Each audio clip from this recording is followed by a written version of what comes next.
अवधूत चिंतन श्री गुरुदेव दत्त श्री स्वामी समर्थ. प्रिय भक्तांनो, तुम्ही पहाटे 3 ते 5च्या दरम्यान उठता का?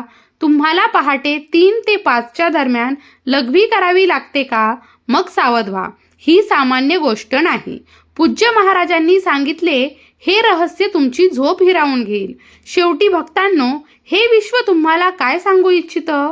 रहस्य काय आहे? तुम्हाला कोणता देव संकेत देत आहे? हे मोठ्या विनाशाचे लक्षण आहे की ते शुभवार्तेचे लक्षण आहे की येणाऱ्या मोठ्या आपत्तीचे लक्षण आहे? तर प्रिय भक्तांनो, मी तुम्हाला या व्हिडिओमधील सर्व माहिती सांगणार आहे.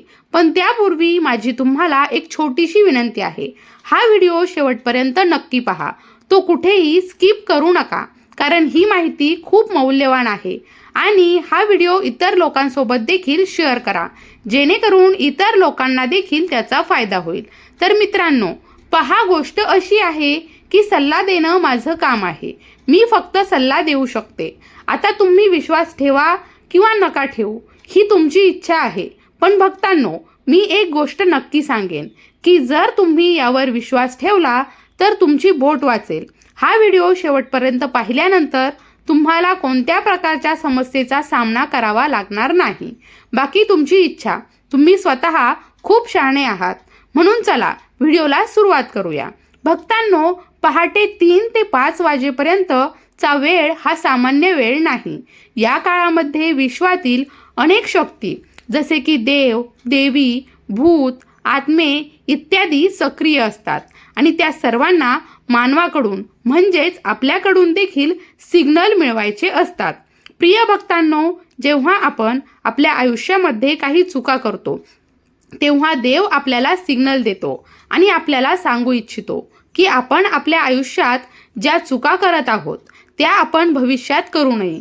तसेच जर आपण काही चांगले करत असू तर देव आपल्यावर प्रसन्न असतात. आपले पूर्वज आपल्या कुटुंबातील देवदेवतांवर प्रसन्न असतात. म्हणून भक्तांनो, ते आपल्याला सिग्नल देखील देतात, ज्यामध्ये अनेक सिग्नल असतात. कधी कधी आपण रात्री उठतो तर कधी कधी आपल्याला स्वप्नात काही संकेत दिसतात. जर तुम्हीही पहाटे 3 ते 5च्या वेळेमध्ये जागे होत असाल तर प्रिय भक्तांनो, देव असो, भूत असो किंवा आत्मा असो किंवा तुमचे पूर्वज तुम्हाला काही संकेत देऊ इच्छितात. जर तुम्ही पहाटे 1 ते 2 या वेळेमध्ये जागे झालात तर तुम्हाला सावधगिरी बाळगावी लागेल. 1 ते 2 ही वेळ भूत आणि पिशाच्यांची असते. भक्तांनो, या काळात या सर्व नकारात्मक शक्ती आपल्या पृथ्वीवर इकडे तिकडे फिरत राहतात. आणि जर तुम्ही देखील पहाटे 1 ते 2 या वेळेमध्ये जागे होत असाल तर तुमच्या घरामध्ये एखाद्या भूताची सावली असू शकते किंवा एखाद्या भूत किंवा आत्मा तुम्हाला त्रास देत असेल किंवा तुम्हाला काही सांगू इच्छित असेल. तर अशा परिस्थितीमध्ये प्रिय भक्तांनो, येणाऱ्या काळात तुम्हाला सावधगिरी बाळगावी लागेल. तुमच्या आयुष्यामध्ये काही मोठी आपत्ती येऊ शकते. तुमच्या कुटुंबाला मोठ्या समस्या येऊ शकतात. तुमची मुले धोक्यात येऊ शकतात. तुमचे काम बिघडू शकते. जर तुम्ही या वेळेमध्ये अंतराने जागे होत असाल तर तुम्हाला खूप सावधगिरी बाळगावी लागणार आहे. तुम्हाला काही विशेष उपाय करावे लागतील. रात्री या वेळेच्या अंतराने तुम्ही जागे होत आहात ही सामान्य गोष्ट नाही. जेव्हा जेव्हा तुम्ही या वेळेच्या अंतराने जागे व्हाल, तुम्ही पहाटे 1 ते 2च्या दरम्यान उठता तेव्हा हनुमानजींचे ध्यान करावे. हो प्रिय भक्तांनो, जेव्हा जेव्हा तुम्ही या वेळेच्या दरम्यान उठतात तेव्हा तुम्हाला हनुमानजींचे ध्यान करावे लागेल. आणि एक मंत्र आहे, तो काळजीपूर्वक ऐका. ओम हनुमते नमहा. मंत्र खूप काळजीपूर्वक ऐका. मी तो पुन्हा सांगते, ओम हनुमते नमहा. तुम्हाला हा मंत्र जप करावा लागेल. भक्तांनो, जेव्हा तुम्ही या वेळेच्या अंतराने जागे व्हाल आणि नंतर तुम्हाला पुन्हा झोपावे लागेल, तेव्हा जेव्हा तुम्ही या मंत्राचा जप करतात तेव्हा तुम्हाला त्रास देणारे भूत, आत्मे जे तुमच्या घरात येऊ इच्छितात, तुमच्या शरीरात येऊ इच्छितात, ते तुमच्यापासून दूर जातील. हनुमानजी तुमचे रक्षण करतील. म्हणून प्रिय भक्तांनो, मला आशा आहे की मी काय म्हटले ते तुम्हाला समजले असेल. आणि रात्री झोपताना तुमच्या डोक्याजवळ उशाखाली चाकू ठेवा. हो भक्तांनो, रात्री झोपताना तुमच्या उशीखाली चाकू ठेवा. आता पुढील गोष्ट खूप काळजीपूर्वक ऐका. पहाटे 2 ते 3च्या दरम्यान जर तुम्ही पहाटे 2 ते पहाटे 3च्या दरम्यान जागे होत असाल तर हे देखील खूप मोठं लक्षण आहे. हे देखील खूप धोकादायक लक्षण आहे. जर तुमची झोप पहाटे 2 ते 3च्या दरम्यान असेल तर यावेळी तुम्हाला या वेळेच्या अंतराने खूप काळजी घ्यावी लागेल. जर तुमची झोप रात्रीच्या यावेळी जागी होत असेल तर तुम्ही काहीतरी चुकीचे करत आहात. ते चुकीचे काम करणे थांबवा. प्रिय भक्तांनो, जर तुमची झोप रात्रीच्या या वेळेमध्ये उठत असेल म्हणजेच तुम्ही जागे होत असाल तर तुम्ही काहीतरी चुकीचे काम करत आहात, ज्यामुळे तुमच्या पूर्वजांना खूप समस्या येत आहेत. तुमच्या पूर्वजांना दुःख होत आहे. तुमच्या पूर्वजांना त्रास होत आहे. तुम्ही खूप काळजी घेतली पाहिजे. जर तुम्हाला हे संकेत समजले नाही तर तुमच्या आयुष्यामध्ये खूप मोठा विनाश होऊ शकतो. तो जेव्हा पूर्वज आपल्यावर रागवतात तेव्हा आपले संपूर्ण जीवन बिघडतं. आनंद, शांती एखाद्या व्यक्तीच्या आयुष्यातून सर्व काही हिरावून घेतलं जातं. संपत्ती देखील गमावली जाते. प्रिय भक्तांनो, त्यांचे नातेसंबंध देखील तुटतात. त्यांचे निरोगी शरीर आजारांनी वेढले जाते. त्यामुळे कुटुंबामध्ये दरी निर्माण होते. कुटुंब विस्कळीत होतं. घर विकले जातं. दुकान विकले जातात. नोकरी जाते. पत्नी आणि मुले त्यांना सोडून जातात. अशा गोष्टी घडू लागतात. म्हणून जर तुम्ही या वेळेच्या अंतराने म्हणजे पहाटे 2 ते 3 वाजेच्या दरम्यान जागे होत असाल तर तुम्हाला खूप काळजी घ्यावी लागेल. आणि भक्तांनो, तुम्हाला तुमच्या पूर्वजांना प्रसन्न करण्यासाठी काही उपाय करावे लागतील. उपाय काय आहे तर काळजीपूर्वक ऐका. तुम्हाला कुत्र्याला भाकरी खायला द्यावी लागेल. माशांना पिठाचे गोळे खायला द्यावे लागतील. अग्राश किंवा अमावस्येच्या दिवशी गोमातेला चारा द्यावा लागेल. आणि हो प्रिय भक्तांनो, जर तुम्ही हे उपाय करायला सुरुवात केली तर तुमचा जड राहू देखील बरा होईल. त्यासोबतच काही कारणास्तव पूर्वजांना होणारा त्रास देखील दूर होईल. समस्या दूर होतील. तुमचे पूर्वज मुक्त होतील. तुमचे पूर्वज आनंदी होतील आणि तुमच्या आयुष्यामध्ये पुन्हा सर्व काही चांगलं होईल. म्हणून हा उपाय तुम्हाला करायचा आहे.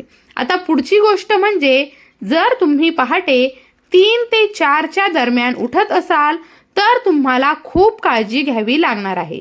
प्रिय भक्तांनो, हा काळ खूप धोकादायक आहे.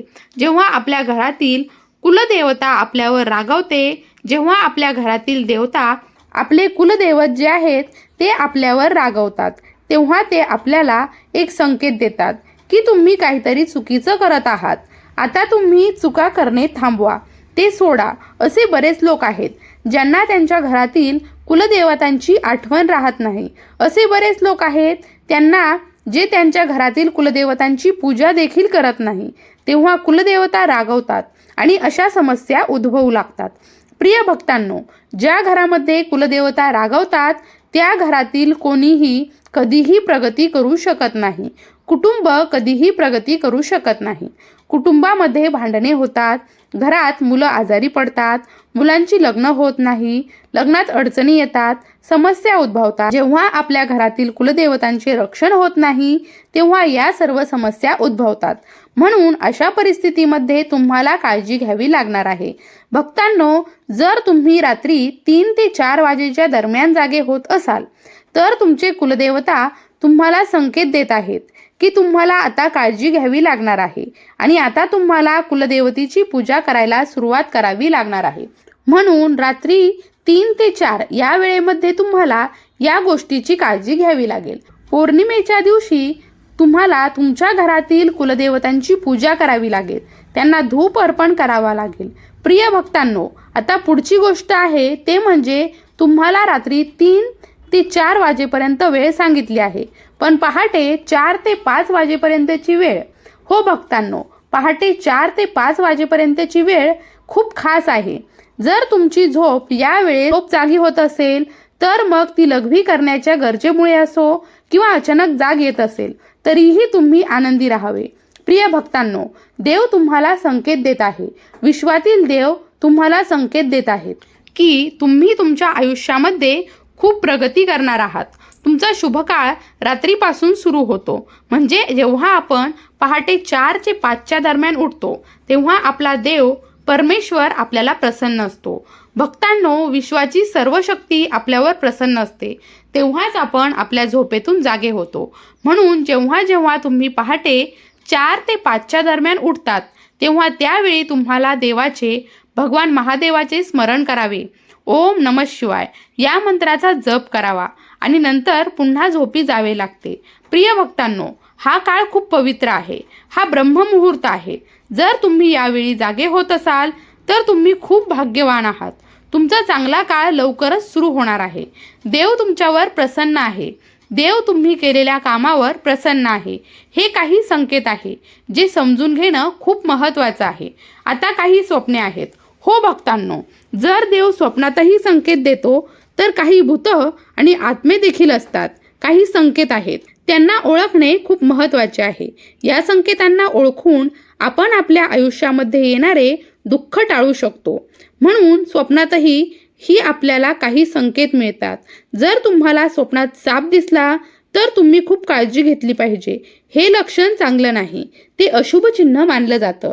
जर तुम्हाला स्वप्नामध्ये साप दिसला तर याचा अर्थ असा, तुमच्या आयुष्यामध्ये काही मोठे संकट येऊ शकते. म्हणून जर तुमच्या घराभोवती कोणत्याही सर्पदेवाचे मंदिर असेल तर तिथे जा आणि सर्पदेवाला नारळ अर्पण करा आणि थोडे मध अर्पण करा आणि थोडे दूध अर्पण करा.